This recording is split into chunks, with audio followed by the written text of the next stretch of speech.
আপনি যদি imo user হন, আপনি যদি প্রবাসে থাকেন অথবা দেশে থাকেন, আপনার কাছে কিন্তু আপনার ইমোর সিম অনেক সময় নাও থাকতে পারে, অথবা আপনার সিম হারিয়ে যেতে পারে অথবা নষ্ট হয়ে গেছে। আপনি কিন্তু চাইলেই এখন একটি সেটিংস অন করেই আপনার ইমো রিকভারি করতে পারেন।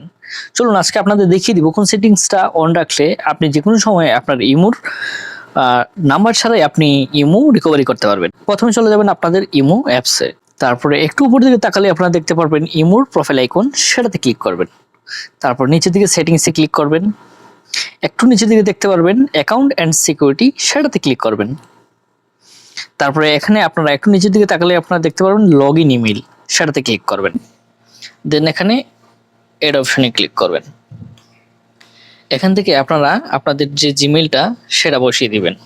তারপর নিচের দিকে আপনারা তাকালেই দেখতে পারবেন কনফার্ম, সেটাতে ক্লিক করবেন। এখন আপনার জিমেইলে একটা কোড আসবে, সেই কোডটা এখানে বসিয়ে দিবেন। কোডটা বসিয়ে দেওয়ার পরে আপনাদের এইভাবে শো করবে, তো আপনাদের সেই সেটিংসটা কিন্তু কনফার্ম হয়ে যাবে। সো ধন্যবাদ বন্ধুরা, ভিডিওটি ভালো লাগলে অবশ্যই লাইক কমেন্ট শেয়ার করতে ভুলবেন না।